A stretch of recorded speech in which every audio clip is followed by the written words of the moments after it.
thing that you can be certain about with regards to hell is that everybody who's there deserves to be there. And everybody who's there has put themselves there.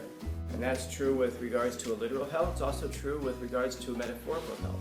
It's difficult to turn around from that because, I mean, how do you convince yourself that you don't deserve the hell that you're putting yourself through? You ever been so angry and someone just tells you to calm down? Doesn't that just work magically? You have to let yourself cool off maybe. But if you're in this perpetual state of hell, there's never a chance to cool down. And of course, it almost becomes like the only sensible thing to do with that is to make the whole world like you. To make the whole world miserable. By the way, this is also the person that you see at the DMV who tears up your paperwork because you didn't dot an I, or because you used a wrong color of pen. Not everybody has necessarily the opportunity to do some big, horrible, terrible thing. Everybody has the inclination to do it, but not everybody has the opportunity to do it. And this is how it is to become stronger in life. You resist the things of life that are forming you into something else. I won't say that they're trying to form you into something. I don't know that the world cares about any one of us that much that it tries to do anything to us. But it is trying to do something, and we are caught up in those waters. And so perhaps the way to resist becoming hell is to strive reachingly and passionately and fervently towards heaven.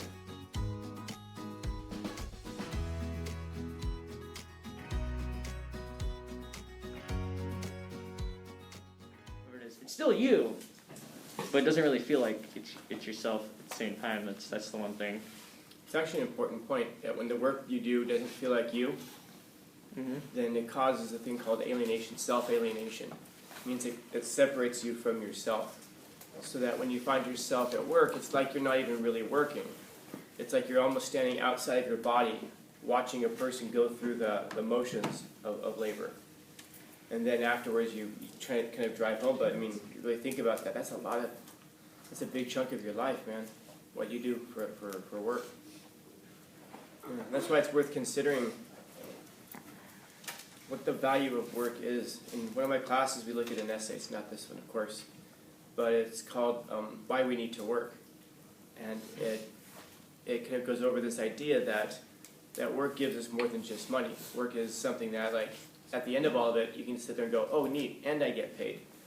But there's something more to it than just that, because it's so much of how much you spend your day.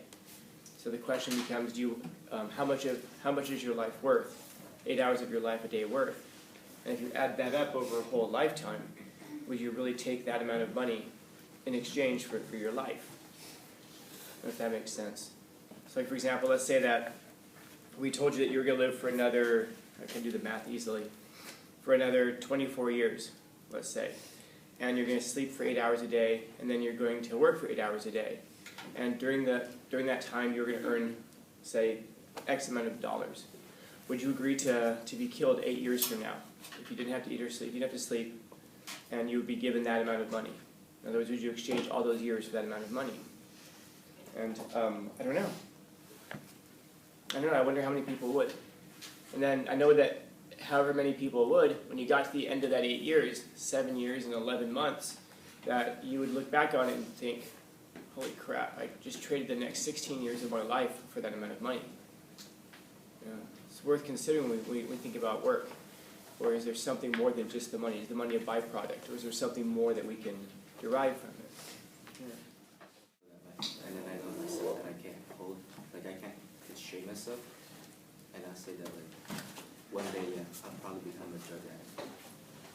I've often said that when you say, I would never, get ready, because you just might be doing it soon.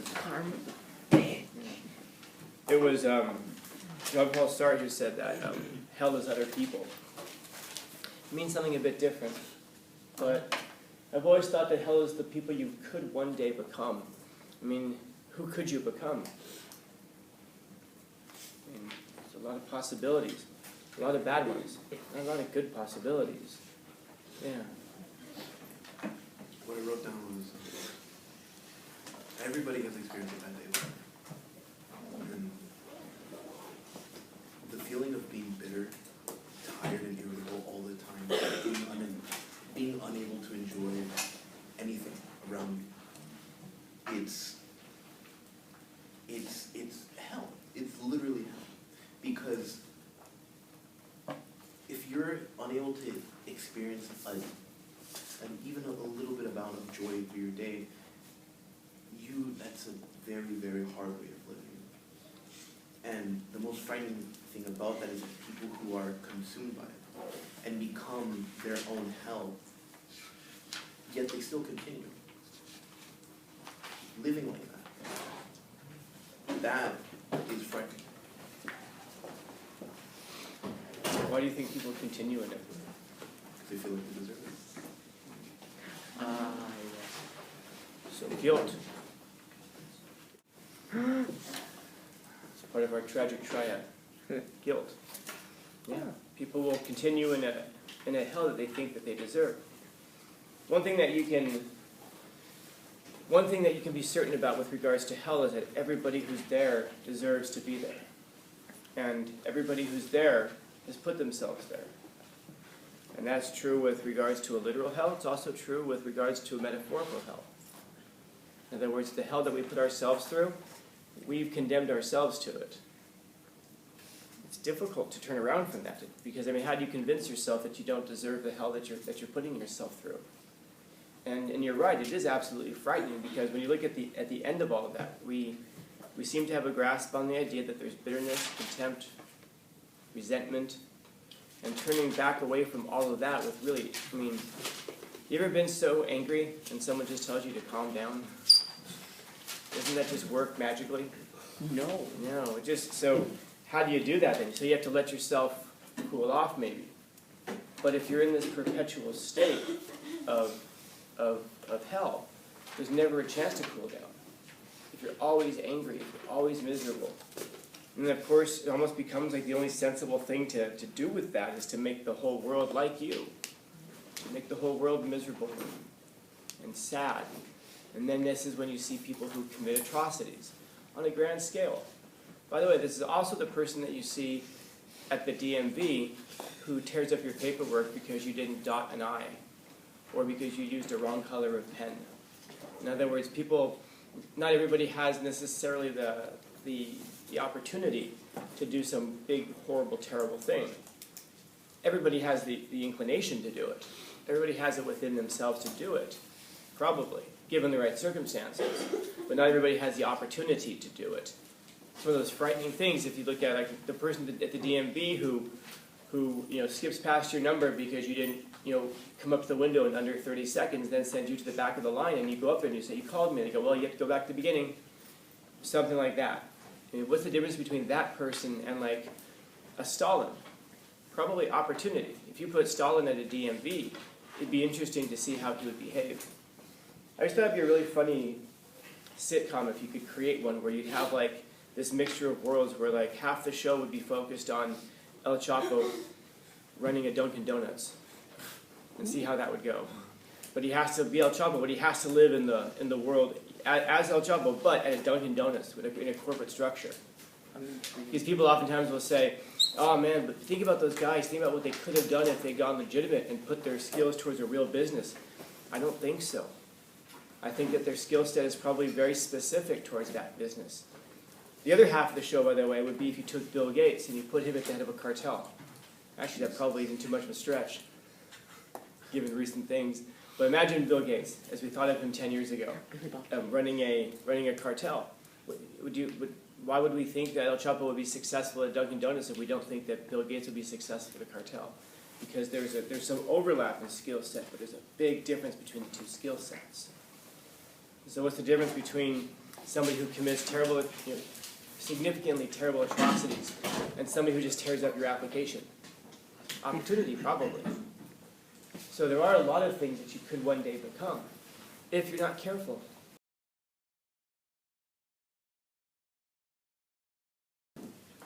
The tragedy is that you could become those things without even realizing it. You wake up one day and you look around and you're like, "Holy crap, how did this happen?" And that's if you have the self-awareness to reflect and to actually examine yourself and to question why you become what you've become. And the hard thing is going to be when we have to peel ourselves away from the normal reasons, the normal excuses for why. Well, because this happened to me. the world jaded me in this way. This terrible thing happened to me, so therefore I became angry.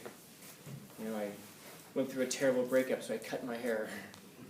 You know, is your heart still broken? Yeah. And now your heart's broken and you have a bad haircut. Yeah. Or a bad dye job in some cases. You know, because we're not going to go with the stereotype of cutting my hair, but I'm going to dye my hair. Yeah. I was talking yesterday about how it is that you become stronger, because Nietzsche said, of course, what doesn't kill me makes me stronger. What doesn't kill me makes me stronger. But he was talking about himself very specifically. Yeah. So how do you become stronger? If you're lifting weights, what is it that creates the strength? Or I guess the increase in strength? Yeah. Tear your muscles. It's the tearing the muscles and they regrow, making a bond. And how do those muscles get torn? What's the process of it? Yeah. Challenge yourself. They have basically just keep on going heavy. And so you're resisting the heaviness. So then the way that we become stronger is through resistance. Okay, so do I get stronger if I put a weight on a table, grab hold of it, pull it off the table, let the weight fall, and follow it down? Does that make me stronger? Of course not. Of course not. So the way that we become stronger is because that we take the weight and we resist it. So maybe this is how it is that we overcome this personal hell that she's talking about here, which is to resist the things that the world does to you. Maybe if someone has been hostile towards you, do you get stronger by being hostile back towards them? No, that's the same as taking the weight off the table and letting it fall and following it down. You're now going along with the weight of the world. Instead, what you do is you resist the world. You resist the things that people have done to you. And you recognize the things that you too have done to other people as well. And you resist it. How do you get stronger? Well, you resist 100 pounds. How do you get stronger in life? Well, you resist anger. How do you do that? Well, what's the opposite of anger? Happiness. Yeah. What's the opposite of cruelty? Passion. Recognition. Passion? Yeah, find the opposite of these things, the things that you encounter. Because if you go along with them, then you're going to go along with them. You're going to end up exactly in that stream. You don't become stronger by jumping into a river and just relaxing and letting the waters flow you downstream. You become stronger by resisting the tides. And this is how it is that you become stronger in life. You resist the things of life that are forming you into something else. I won't say that they're trying to form you into something. I don't know that the world cares about any one of us that much that it tries to do anything to us. But it is trying to do something. And we are caught up in those waters. And so perhaps the way to resist becoming hell is to strive reachingly and passionately and fervently towards heaven, whatever that looks like. And the way that we become kinder is by resisting cruelty with kindness. Sometimes do your muscles tear? Oh yeah. Sometimes you'll tear a ligament. Sometimes you'll tear a tendon. You went too far, and that's possible. But the way that you ensure that doesn't happen is in small doses. You don't go up and challenge the biggest cruelty of the world and hope to stand against it. You first have to become stronger before you're able to stand against it. And so that's true about everything, I suppose. What do I know? Questions, comments, concerns, complaints, criticisms?